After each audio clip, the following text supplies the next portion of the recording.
Now the second question of this exercise. तो हमारे पास दी गई संख्या है हमारे पास 510 और 92 है। तो हमने 510 का फैक्टराइजेशन किया और 92 का। तो 510 का फैक्टराइजेशन किया तो हमने पहले 2 से उसमें जाएगा, क्योंकि उसमें इकाई में क्या है, 0 है। तो 255, फिर 2 से नहीं जाएगा, फिर 3 से जाएगा। कैसे, 5 दूना 5 5 10, तो दोबारा तो ये आराम से 3 से जाएगा। तो 85 तिया, ठीक है।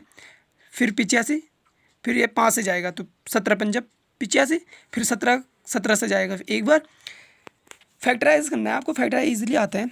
तो ये 92 किया, 92 को पहले 2 से होगा क्यों, ठीक है। तो 96, 96 दूना 86 दूना ये, और फिर 2 से, फिर 23 से। तो ये हमने फैक्टराइजेशन किया, तो ये हमने फैक्टराइज किया।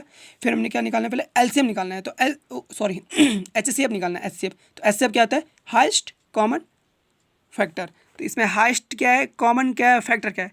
दोनों का फैक्टर देखो, दोनों का फैक्टर देखा। ये दोनों का फैक्टर है कॉमन, दोनों में कॉमन है खाली 2 है, ओनली 2।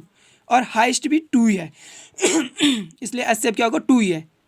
एंड एलसीएम सभी अभाज्य गुणनखंडों का अधिकतम घातों में गुणनफल। तो 2 की घात 2, 3 की 2 की 1 पावर, ये 2, इनकी पावर सबकी एक ही है, इनमें 2 की पावर 2 है।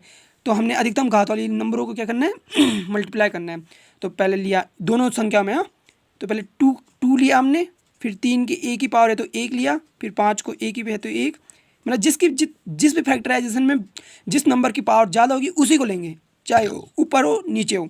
देखो 2 ऊपर भी है नीचे भी है, परंतु हमने अधिकतम घात वाला लेनी है, ठीक है। तो ये सारे नंबर ले दिए, फिर हमने क्या किया, इनका मल्टीप्लाई किया, फिर हमारे ये आया। तो ये हमारा एलसीएम है। अब हम करेंगे जांच इसकी।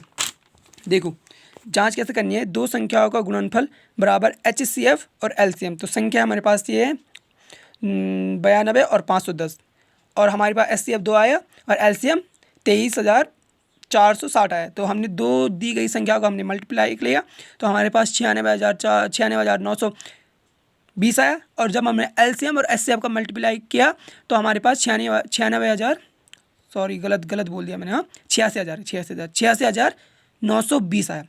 तो जब ये दोनों इक्वल आ जाए, जब आप एचसीएफ और एलसीएम इजीली फाइंड कर दोगे, तब हम इससे जांच करेंगे कि हमारे एलसीएम और एचसीएफ सही है नहीं है। Thank you.